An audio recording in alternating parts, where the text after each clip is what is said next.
In this video, I'm going to show how to install GMax's flip tint shield conversion. It fits several GMax helmets. In this case, I have the GMax GM44. The conversion kit comes with several pieces. It has a new clear shield.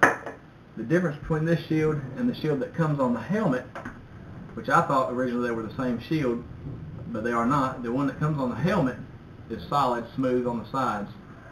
The one that comes in the kit has holes all the way through, and you'll see what those are for in a second. It comes with the tinted flip cover, or the tinted flip shield itself. It comes with new backing plates, which you will not need. It comes with plugs if you wanted to remove the tinted shield but keep the clear shield that comes with the set. You can plug off the holes. Spacers, which you will not need. New locking plates for the original. These are the same as the original ratcheting plates on the side of the helmet, so you won't need those. The new ratchet plates that go on the outside of the tinted lens. These actually are used to lock the lens in position, so we will use those. As I said, we will not need these small plates. We will not need the spacers. Do not need the small plugs. And of course, it comes with two sets of screws, the short and long. Short are the same as that come on the helmet with the factory shield. Won't need those. We'll need the long screws. It also comes with a small tube of lubricant. We'll use that also. So out of the kit, we need the lubricant, two long screws, the two end plates, of course the tinted flip shield, and the new clear shield. So the first thing we need to do is to take the factory shield off.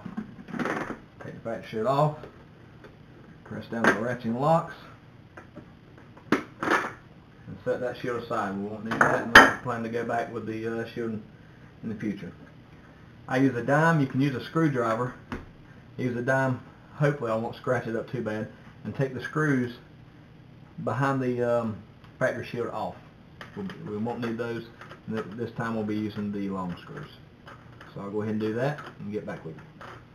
Okay, I've got the screws out. Next, there's these little spacers in here.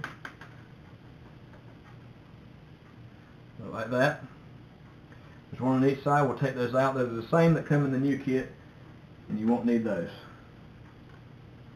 Now after those are out, what I have done is applied a little bit of lubricant inside here on both sides, and a little bit across the locking teeth on the locking plates. Then we take our new shield and put it in.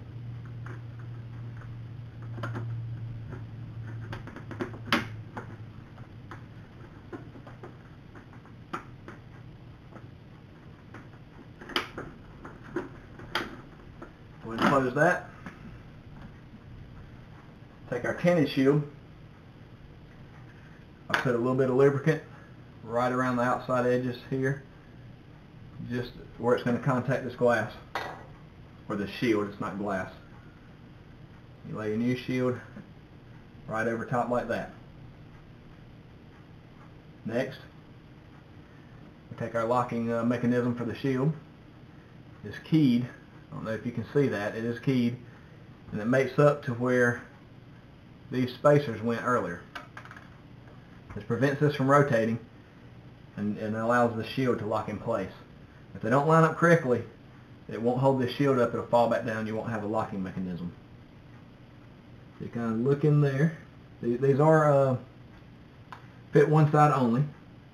The side with the long edge, again, I don't know if you can see that, but the long edge goes towards the top of the helmet.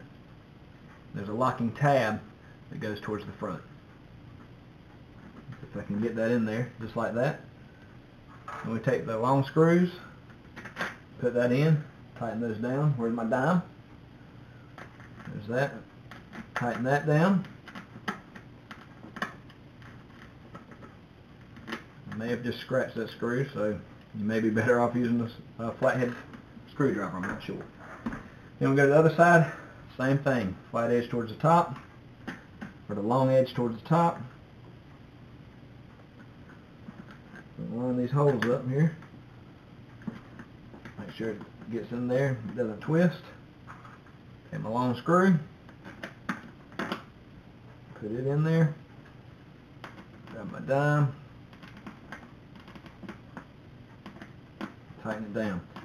Now these screws, if you get these too tight, your flip tint shield will be too hard to move up and down. So once you get these in, you want to test the movement of your shield. Mine feels a little tight. I think it is on this side.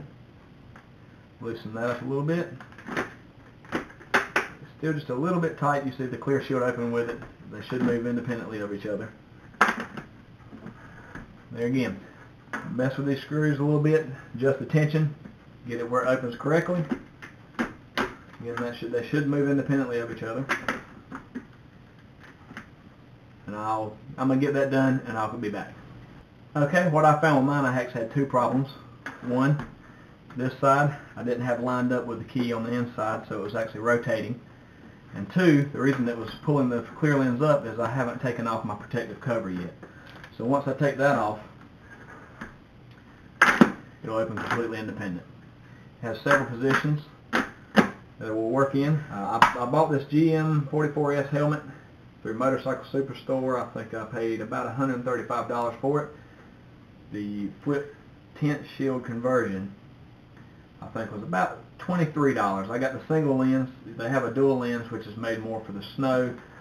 Prevents it from fogging and such. I've heard the issues on motorcycles with the dual lens getting condensation and moisture inside, and that's very hard to get out, according to some reviews that I read. So anyway, there's the GM44S helmet, or GM44 helmet, with the flip tint shield conversion. That's the GMax. Okay, so that's the GMax flip tint shield conversion. Again, I've installed this on the GM44. I hope this video helps you out a little bit. I had trouble finding assistance when I did the conversion. It's very simple after you've gone through it once, but I hope this will be of some sort of help to you.